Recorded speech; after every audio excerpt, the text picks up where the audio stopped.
Okay, this is going to be a couple part series. This is the Hatsan Dominator 200S carbine. This is my 22. We'll talk about disassembly. I'll show disassembly. I've never taken one of these apart yet, so this will be new to me. Pretty much everything will fall into place, I'm sure. Trigger work, I'm not going to go over too much. I might do some disassembly because I believe this is a little different, but as far as deburr polish, you can find any kind of videos, tons of videos out there for it. But I'll be taking a look at the innards, and supposedly there's a grooved piece that does not have an O-ring on it. I want to see if this one has it or not, and we'll see if we can increase the FPS and smooth out the spring. Mine does have a little twang to it, which I was kind of disappointed because I heard others didn't have a twang, so not a great twang, but just a little something there. I know you'll always hear the spring, but glad this tripod could come in handy for something, because that's pretty much all I use it for is show. I'd never actually use that. Alright, this gun is not very hold sensitive. I was doing good at 85 yards today. Probably another video out there on that one. So we're just going to see if we can increase the FPS, smooth it out, and we'll get to it now. I already removed the rear screw for the trigger. This one, I've already loosened this up. But I always shock the small screws for the Hatsan in any air rifle, so you do not strip them. This is the tightest fitting Phillips head I could find for this screw, so that's what I'm using. They're very soft and very easy to mess up, and then you will be looking for a replacement. This is just for the stock hold down. It holds the stock onto the gun. It has the shock absorber. Like to have a container, put all my parts in. Some styrofoam too. If you don't, I always like padding just so you don't damage. Alright, on this, I'll put it upside down here. This you can usually, yeah, maybe not this one. Oh, alright, I put my finger on one side, and if it does have the swivel, then I just unscrew it. And usually you can get away with that without putting the screwdriver on the other side, which luckily for me it is. Let's see if the stock comes off fairly easy or not. I did remove one screw. I'm not sure if I need to remove the other one. It feels kind of like I need to. So, if not, then I'll just put it back later, but part spin.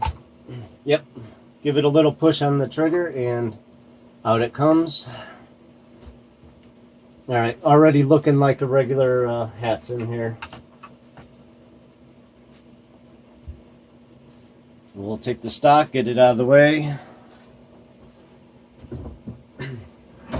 Just check the camera here. We'll see if we can get a close-up here. I want to make sure I do a good video. All the parts. We'll bring the light over. This is where the screw goes through the stock. And I actually did not need to remove that other screw. There's no other place for that screw, so that's just a trigger guard. It just screws in there. But we'll take a good close look. See every part that goes in here. Trigger looks pretty basic. This is your safety here. When you go to cock it, it prevents you from being able to pull the trigger. There's a spring attached here. Once you cock it, open it up. This engages there. You can't open it up. You can't pull the trigger, I should say. So that's the suspension. Well, suspension. That's the shock absorbing system. Okay, looking pretty straightforward here.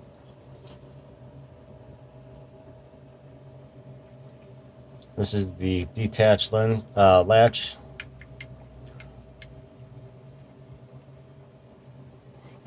We'll take a peek in here. Let's see if I can add a little light. There we go. I would really like to get a gas ram for this. I've been looking around already.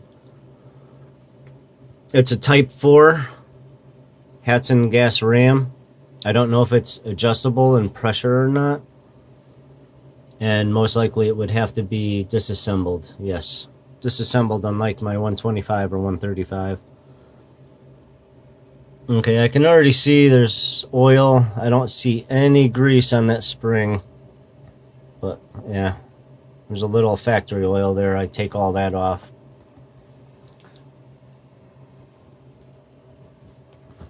We'll just take another look at the other side.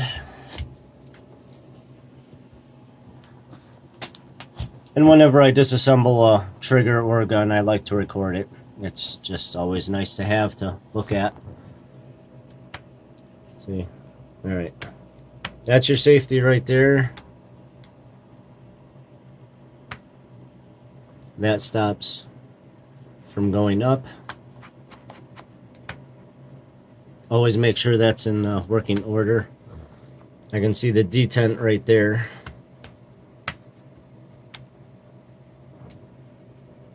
Alright, pretty basic if you've taken one of these apart and tuned them before. This one's a little loose. I have shimmed these up before. I'm sometimes a little anal on that. It just bothers me if something's loose like that. So I got some thin stainless steel washers.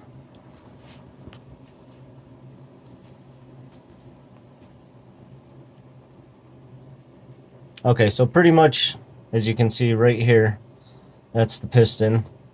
When that's pulled back, this engages in locking, so that bear trap will not close on your fingers, which is very important. And this tube itself, there's another tube inside it that has the piston and piston seal. So unlike the other ones where this tube itself has the piston seal in it, it does not. It has another contained unit in it, which I will show you later on, and we will go over. Okay, first thing I usually always do, nice pair of needle nose. I'll open these up and pull that spring off. Always keeping track of everything. At this moment, I'm going to stop the video. This is just going to give a brief, detailed of what we're going to get to. These two right here are for the trigger, to hold the trigger in. This one here holds the spring in. There's a plastic piece in here that goes through and then holds the spring in. That also gets removed before we do all that. Alright, so just a quick brief overview. I'm not sure if I will have to remove any of these pins. Possibly this. No, that's tapered over. Well, we'll get to that when we get to that. But for now, I think that will be it. And I will do the next video. And I will go through in detail on how to take it apart.